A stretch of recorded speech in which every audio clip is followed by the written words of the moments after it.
Well, salt water crept up the coast and onto historic downtown streets this morning. The National Weather Service issued a coastal flood advisory for this morning's high tide, which caused moderate flooding along our coast. Along with astronomical influences, there are also meteorological influences that can cause tides to be even higher.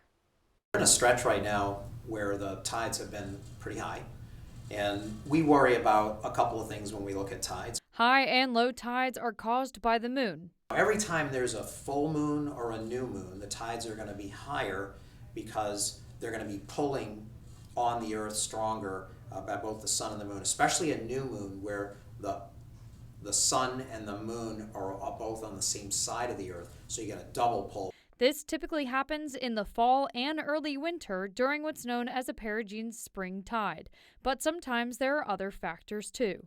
In this case, whenever you hear about a northeast wind around our area, that's a good setup, especially if it's like, you're talking like 15, 20 mile an hour winds or higher for some length of time, 12 or more hours. That's going to help set the water up to be higher. Sometimes it's an ongoing ocean current.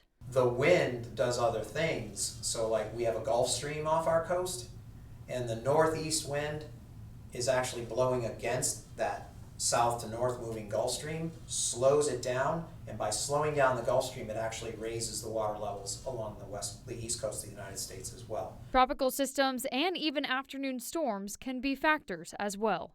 Remember, if it's raining on top of the times where these tides are high, the drainage is largely tied to the tide level. If the tides are high, the drainage can't work, so the flooding can be even more impactful. Morales says these tidal cycles can be for a few days in a row, and to be aware of that. But if there are newer people in your neighborhood or around that that aren't, use that opportunity to let them know what's going to happen. Again, coastal flood advisories are for the lower impact flooding, kind of more nuisance flooding, flooded roads, that kind of thing. But working for you, Fallon Mears, News 4.